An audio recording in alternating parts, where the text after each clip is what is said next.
Sir ఒకప్పుడు మాకు తెలియదు ఇలాంటి ప్రజల కోసం పనిచేస్తారని కూడా ప్రజా సంఘాలు ఉంటాయని కూడా మాకు తెలియదు. అట్లా పొద్దున వేస్తే పని పోవడం రావడం పిల్లలను చదివించుకోవడం తినబెట్టడం పడుకోవడం ఇవన్నీ ఏం తెలియదు. పాటలు అంటే పాటలు అంటే ఏదైనా కూడా పోయేటోళ్ళం కాదు. మా చెల్లె కొడుకు ఆర్మీ జవాన్, ఆయనను కావాలని పిలిపించి దారుణంగా పొడిచి చంపిండ్రు. అప్పుడు ప్రజా సంఘాలు అంటే ఒకటే సంఘం మాకు అంటే వాళ్ళు అంటే వినటమే కానీ అది ఎప్పుడు చేయటమో కాదు. మేము పిల్లలు మాత్రం అనేటారు. మన మందకృష్ణ మాదిగా మన మాదిగలో మీదనే పనిచేస్తాడు, అతను చాలా మంచివాడని పిల్లలు అంటే మేము వదిలేసేటోళ్ళం ఊరుకునేటాడు. అతను అప్పుడు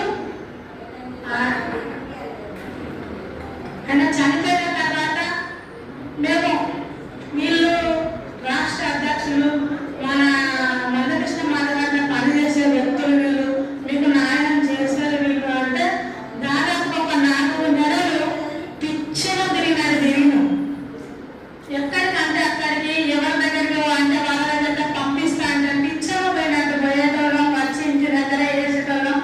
ఒక దొంగ అంటే దొంగలెక్కనే ఆయనను దానం చేయాలి. పోలీసు వాళ్ళు కూడా అడ్డుకున్నారు తీసుకోపోతాంటే అక్కడికి తీసుకుపోయి సమాధి చేయించారు. మరి ఇంత అన్యాయం పెద్ద జరిగింది. ఆయన చేసిన నేరం ఏంటని మేము ఎవరి దగ్గరికి ఎంతమంది కడపలెక్కి దిగినామో, ఎంతమంది రాజకీయ నాయకుల దగ్గర కూడా పోయినామో మాకు న్యాయం అన్నదే జరగలేదు. మా ఇంటి వైపు కూడా ఇవ్వలేదు. బాగా దుఃఖంతో ఉన్నాము. ఏం చేయాలో కూడా తెలియని పరిస్థితి. ఒక ఆర్మీ జవాన్ అంటే చాలా గొప్పగా ఊహించుకున్నాం. అంటే అబ్బాయి జాబ్ చేస్తాడు, మా చెల్లెకి 2 ఆడపిల్లలు, మంచి ఎదుగుతాడు అన్న ఆలోచన ఉన్నాం మేము. ఆయన చనిపోయిన తర్వాత ఒక 4 నెలలు ఎతికినాం. అంతకుముందు ఒక నెల అయిన తర్వాత మా అక్క కొడుకు ఇక్కడ ఒక బొబ్బ శ్రీనివాస అని ఒక అబ్బాయి, ఆయన దోస్తంట, ఆయన పరిచయం అయ్యాడు. అతనికి చెప్పినమన్నాడు ఇట్లా చేస్తాను నాకంటే నీకు అన్యాయం జరిగింది కావాలనే వాళ్ళంతా కుమ్మక్కాయలు రాజకీయ నాయకులతో కుమ్మక్కాయ నీకు న్యాయం చేస్తున్నారమ్మా నేను ఎదుగుతా అన్నాడు. అప్పుడు ఎదిగినప్పుడు మాకు చెప్పినట్టు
ఇప్పుడు మీటింగ్ పెడితే ఒక్కరు వచ్చారు, మరి ఇప్పుడు ఇంకోసారి పెట్టినప్పుడు ఇంకా కొంతమంది చర్చల నుండి వస్తారేమో అని అనుకొని ఆశిస్తాను, రావాలని కూడా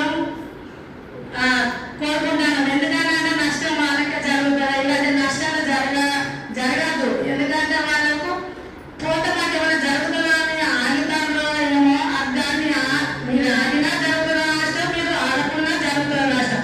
మీరు వస్తేనే ఆ నష్టం జరగకుంటుండదని మేమైతే అనుకుంటాను. మీరు కూడా అట్లనే అనుకుని తప్పకుండా ఇంకా మీటింగ్ పెట్టినా రావాలని. మీకోసం ఇంతమంది మాట్లాడతారు, మీరు రాకుంటే ఎట్లా అన్నది కూడా మీరు ఆలోచించుకోవాలని. మన దేశానికి